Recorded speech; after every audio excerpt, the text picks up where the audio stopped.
Hey guys, how's it going? Welcome to my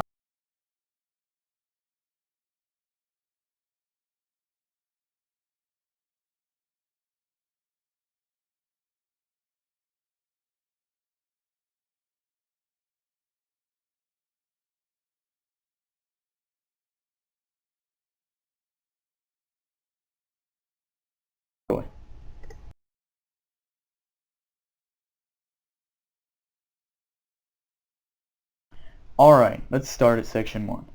Section 1 is Stats. So you want to have access to some of the decent gear so that you can easily take down the monsters inside the dungeon and have access to a wide range of abilities. Also have decent knowledge of abilities and how they work, / how long they take to use. As you see, my stats have pretty much access to the majority of the abilities, and most of the ones I use are strength abilities.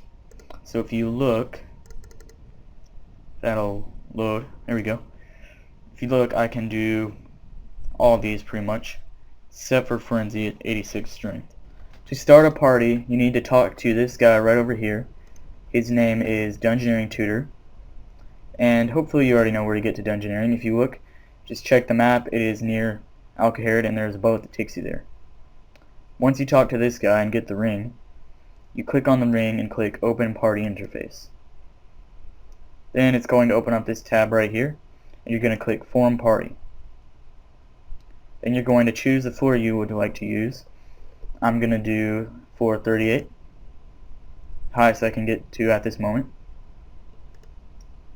And I'm going to choose Complexity 6. I'll teach you more about this later.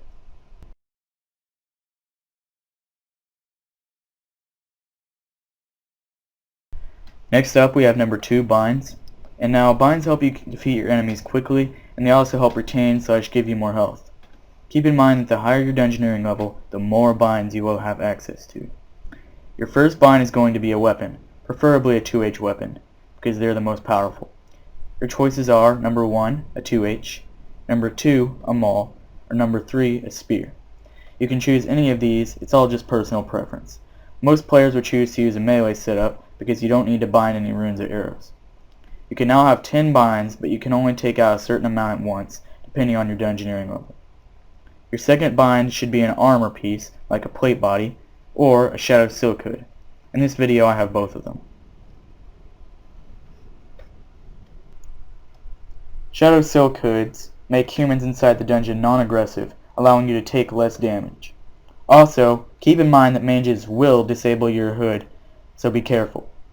The third bind can be another armor piece or a different optional weapon, like a bow or a staff. The same goes for higher level binds. If you don't have the smithing / crafting level required to make the best gear you can equip, there is no need to pay to get them.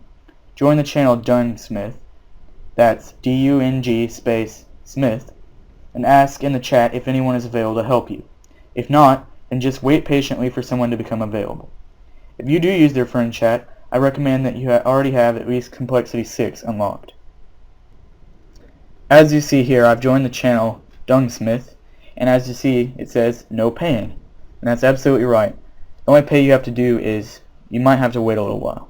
2.5, Ring of Kinship. Now if you go into the Ring of Kinship inside your equipment screen, you can go and click on Customize. Now this can give you certain bonuses.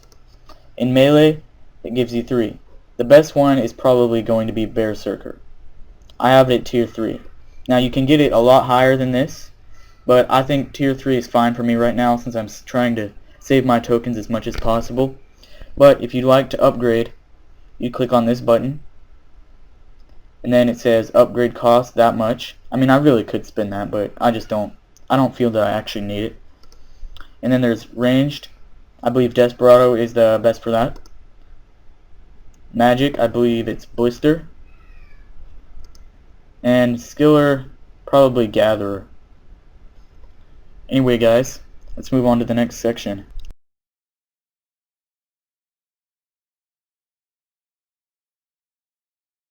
Three, resetting. Once you have reached your highest floor possible, you should exit the dungeon and then open your party interface. Once this is done, click the Reset Progress button at the bottom right of the tab and then reset your progress. This will give you the best XP rates. Do it just like this. The way the game determines the amount of XP and tokens you get is by averaging the amount of XP you would be getting at your previous progress and your current floor progress.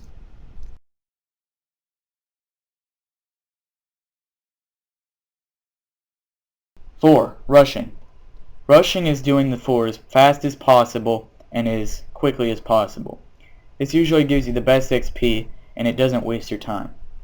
I suggest you rush at least floors 1 through 10 on complexity 1 so that you can quickly build up your prestige, also known as progress, so you can start rolling in some real XP.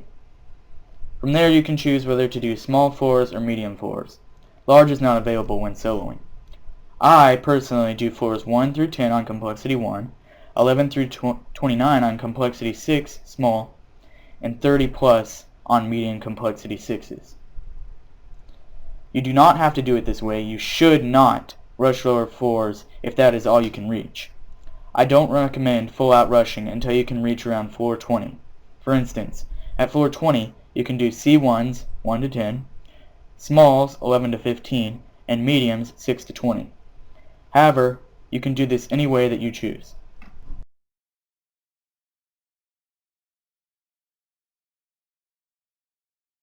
Five, teleporting with Gatestones. When solo dungeoning, you will always start as the party leader, giving you the group Gatestone. Gatestones are extremely useful in larger dungeons because they allow you to get around quickly. Note, using the Gatestones to their full potential requires that you have at least level 27 rune crafting and level 64 magic. You can only use the Gatestones in a complexity 5 and above dungeon, but they won't really be needed in a lower complexity dungeon, so this is alright. The method I use for Gatestones is as follows. I have Law Runes Binded as my ammo slot item, which grants me access to both the Gatestone teleporting spells. Then, to get the cosmic runes I need to create the second personal Gatestone, I usually sell some of the unneeded items on the starting tables for rune essence, which I then use to create cosmic runes at the altar. Here I have access to all of these. Then with some of my starting supplies, I can sell this, and maybe some fish as well, just in case. Purchase some rune essence from the trader.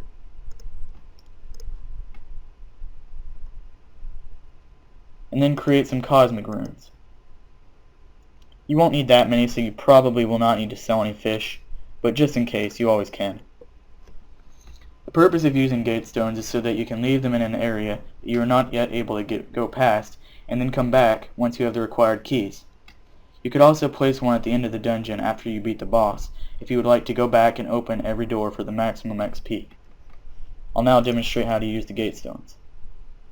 So, to create a Gatestone, you would use the Create Gatestone spell. That's in your teleporting tab. I've got them all in my hotbar here, just to make it simple. So we'll place that one down. And then we'll place the group Gatestone down. Now, once you use this Gatestone, it will destroy itself. So if you would like to use that one again, you'll have to make another. So first, we will use the group Gatestone teleport. And that brings us right over to the group Gatestone. Second, we will use the Gatestone teleport. And that brings us straight over to here. Another teleport you can use is the home teleport, which will bring you straight to the main room.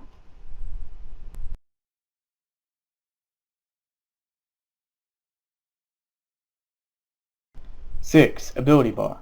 If you are using a 2H melee setup, I suggest you have a decent amount of basic abilities with a few threshold and maybe an ultimate. You can also put the spells to make and teleport to Gatestones on the ability bar for maximum efficiency. Experiment with the abilities and figure out which ones you prefer and work for you, the best for you. Now I have my teleporting abilities right here. I have my basic abilities. I have 2 threshold abilities, and then I have an ultimate. You can change this around as however it suits you.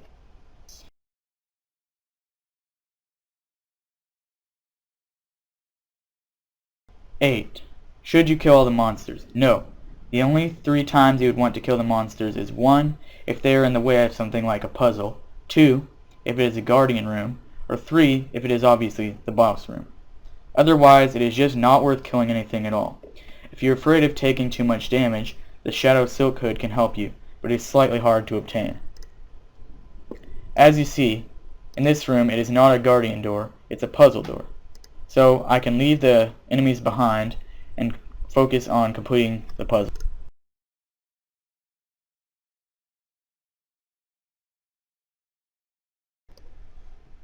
7. Bosses and puzzles. It is very smart to know how all of the bosses work. If you do happen to come across a new boss and you are having trouble beating it, then search for it on Google or on the RuneScape wiki.